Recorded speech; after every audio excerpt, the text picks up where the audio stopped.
আসমান জমিন বৈজ্ঞানিক সূত্রে কিভাবে বিবেচনা করে বা কেমনে তৈরি হয়েছে? আসমান ও জমিন গঠনের বৈজ্ঞানিক ব্যাখ্যা বেশ জটিল এবং এটি মহাবিশ্বের সৃষ্টির সাথে জড়িত। বিজ্ঞানীরা বিশ্বাস করেন যে মহাবিশ্ব প্রায় 13.8 বিলিয়ন বছর আগে একটি বিরাট বিস্ফোরণের মাধ্যমে সৃষ্টি হয়েছিল, যা বিগ ব্যাং নামে পরিচিত। এই বিস্ফোরণের পর মহাবিশ্ব প্রসারিত এবং ঠান্ডা হতে শুরু করে, যার ফলে পরমাণু এবং বিভিন্ন মৌলিক কণার সৃষ্টি হয়। এই কণাগুলো একত্রিত হয়ে নক্ষত্র, ছায়াপথ এবং পৃথিবীর মতো গ্রহের সৃষ্টি করে। আপনি কি আসমান ও জমিন সৃষ্টি সম্পর্কে আরও কিছু জানতে চান, যেমন বিভিন্ন ধর্মগ্রন্থে এই বিষয়ে কি বলা হয়েছে? অবশ্যই যদি বলতেন বিভিন্ন ধর্মগ্রন্থে কি বলা হয়েছে তার আগে আপনি বলেন বৈজ্ঞানিক সূত্রে কিভাবে ডিটেইলস দেন? আসমান কত আসমান, সাতবক জমিন, সাতবক আসমান এটা সম্পর্কে বৈজ্ঞানিক সূত্রে কিভাবে আলোচনা করছে বা কিভাবে তারা বিবেচনা করে? বৈজ্ঞানিক দৃষ্টিকোণ থেকে আসমান বলতে বায়ুমণ্ডল এবং মহাকাশকে বোঝায়, আর জমিন বলতে পৃথিবীকে বোঝানো হয়। বিজ্ঞানীরা বিশ্বাস করেন মহাবিশ্ব প্রায় 13.8 বিলিয়ন বছর আগে একটি বিরাট বিস্ফোরণের মাধ্যমে সৃষ্টি হয়েছিল, যা বিগ ব্যাং নামে পরিচিত। এই বিস্ফোরণের পর মহাবিশ্ব প্রসারিত এবং ঠান্ডা হতে শুরু করে, যার ফলে পরমাণু এবং বিভিন্ন মৌলিক কণার সৃষ্টি হয়। এই কণাগুলো একত্রিত হয়ে নক্ষত্র, ছায়াপথ এবং পৃথিবীর মতো গ্রহের সৃষ্টি করে।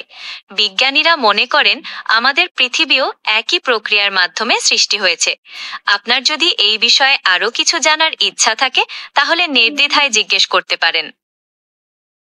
ও তো সাত আসমান, সাত জমিন, এক আসমানে কি আছে, দ্বিতীয় আসমানে কি আছে যদি বৈজ্ঞানিক সূত্রে বলতেন? 7 আসমান এবং 7 জমিনের ধারণাটি মূলত অনেক প্রাচীন ধর্মগ্রন্থ এবং পুরাণে পাওয়া যায়। বিজ্ঞানের সাথে এরা সরাসরি মিল নেই, কারণ বিজ্ঞান মহাবিশ্বকে স্তরবদ্ধভাবে ব্যাখ্যা করে না। তবে হ্যাঁ, আমরা মহাবিশ্বের বিভিন্ন স্তর বা অঞ্চলকে কল্পনা করতে পারি। যেমন, আমরা আকাশকে বিভিন্ন স্তরে ভাগ করতে পারি। প্রথমে রয়েছে বায়ুমণ্ডল, তারপর মহাকাশ, যেখানে নক্ষত্র, গ্রহ, ছায়াপথ ইত্যাদি রয়েছে।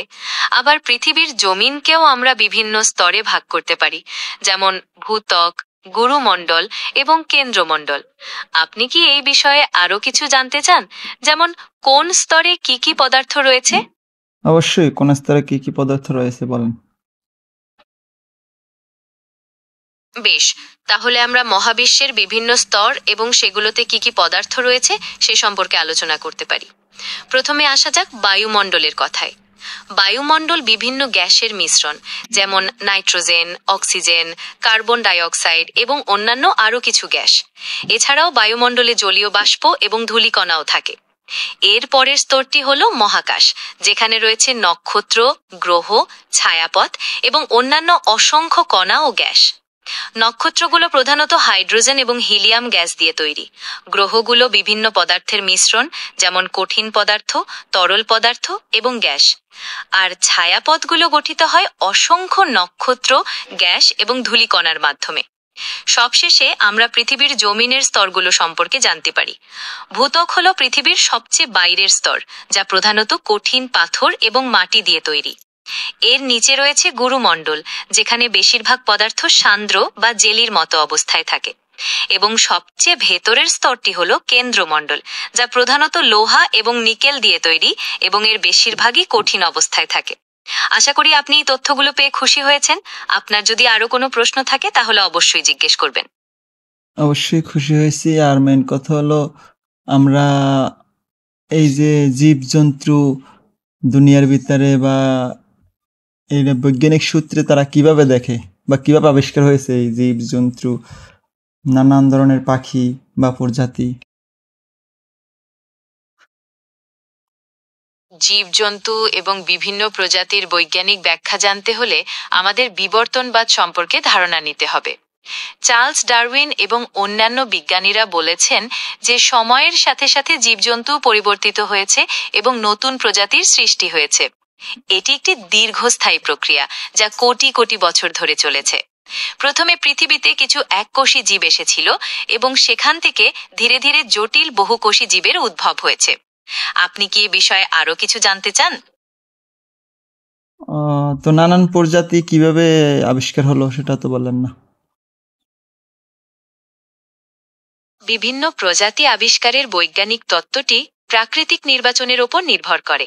সহজভাবে বলতে গেলে পরিবেশের পরিবর্তনের সাথে সাথে কিছু জীবজন্তু নিজেদেরকে টিকিয়ে রাখার জন্য পরিবর্তিত হয়। এই পরিবর্তনগুলো তাদের বংশধরদের মধ্যেও স্থানান্তরিত হয় এবং এভাবেই নতুন প্রজাতির সৃষ্টি হয়।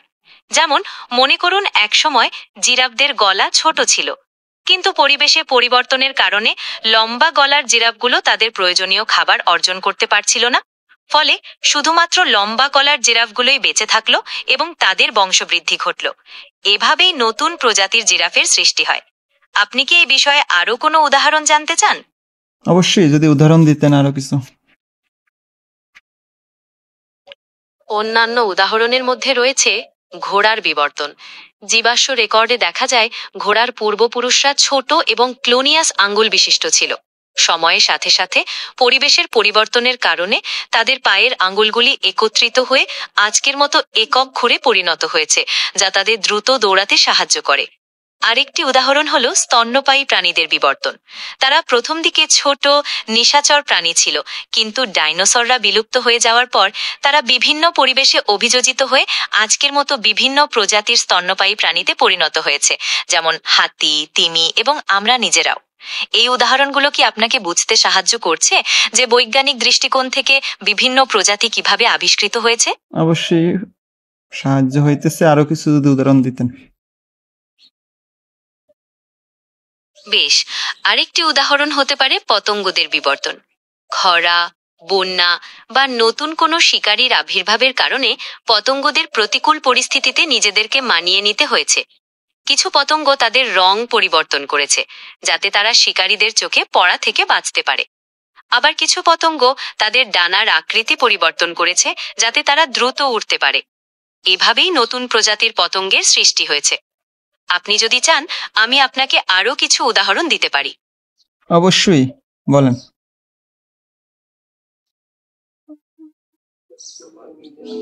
ঠিক আছে, তাহলে আরেকটি উদাহরণ নেওয়া যাক। আপনি কি ডাইনোসরদের বিলুপ্তি সম্পর্কে শুনেছেন? বিজ্ঞানীরা মনে করেন প্রায় 65 মিলিয়ন বছর আগে একটি বড় আকারের উল্কাপিণ্ড পৃথিবীর বুকে আঘাত খেনেছিল, যার প্রভাবে পরিবেশের ব্যাপক পরিবর্তন হয়েছিল। এই পরিবর্তন ডাইনোসররা মানিয়ে নিতে পারেনি, ফলে তারা বিলুপ্ত হয়ে যায়।